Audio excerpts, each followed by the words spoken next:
specializing in real estate construction, business litigation, and bankruptcy. I wanted to take a few minutes here today just to talk to you briefly about some of the distinctions between Chapter 7 and Chapter 13 and what exactly they are. So the first thing I want to explain is what is a Chapter 7 and a Chapter 13 bankruptcy. A Chapter 7 is a full discharge of all the debt owed to your creditors, whereas a Chapter 13 is a repayment program to your creditors in a certain amount, either 10 cents on the dollar all the way up to 100 cents on the dollar. It just depends on what the trustee requires in your particular case. The second distinction you want to make between Chapter 7 and Chapter 13 is the income requirement. In order to file a Chapter 7 in California, you have to be below the California median income.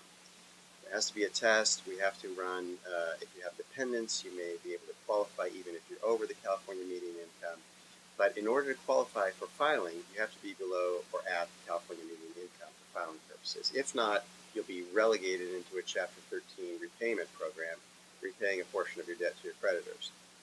Third distinction I want to make is the time frame for each of those Chapter 13 and Chapter 7.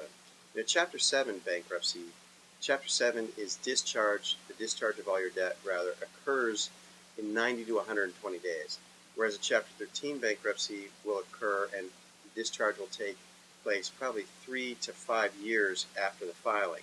So quite a big difference in terms of time frame for the full discharge of your debt, in addition to the repayment program.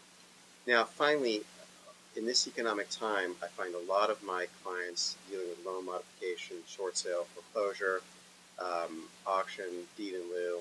They're dealing with a particular process in wanting to save their home and maybe an alternative option to those options I just mentioned, which is lien stripping.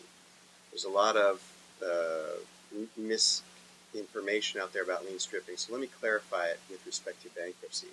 Lien stripping is a process by which you can strip the second from your home in particular circumstances. How can you do that? Well, first of all, the only way you can strip the second from your home to increase the equity value in your home is by filing a Chapter 13. I've had many clients come into my office where they had some bankruptcy attorney or some paralegal that they tried to do it on the cheap with. I recorded Chapter 7 bankruptcy for them, thinking they were going to get the second stripped from their home, and only to come to find out that lien stripping is not possible in Chapter 7, and they wasted their bankruptcy filing in doing that. So be aware that in order to do lien stripping on your property, you must file a Chapter 13. If somebody tells you different, they're telling you incorrect information.